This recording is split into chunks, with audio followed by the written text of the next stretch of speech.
সুপ্রিয় ভক্ত, আপনাদের সবার মাঝে রইল এক রাশ প্রীতি ও শুভেচ্ছা। আজ থেকে প্রায় 267 বছর আগের কথা। সমগ্র মানব পাপের কারাগারে বন্দী হয়ে অশান্তিময় জীবন যাপন করছিল।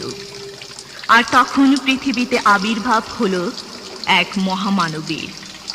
তিনি সকল মানুষকে পরিত্রাণ করার জন্য নররূপে ধরাধামে আবির্ভূত হলেন এবং রচনা করলেন শান্তিময় এক নূতন পৃথিবী।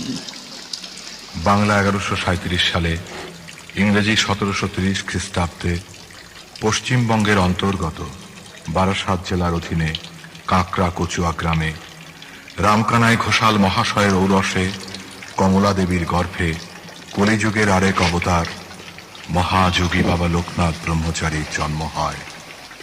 দাপর যুগে কংসের কারাগারে জন্মগ্রহণ করেছিলেন একজন পুণ্যপুরুষ শ্রীকৃষ্ণ, যিনি আবির্ভূত হয়ে অত্যাচারীদের ধ্বংস করেছিলেন, ধর্মের গ্লানি মুক্ত করে প্রতিষ্ঠা করেছিলেন ধর্মরাজ্য। তেমনি লোকনাথ বাবার পদচিহ্নে ধন্য হয়েছিল বারুদি গ্রাম।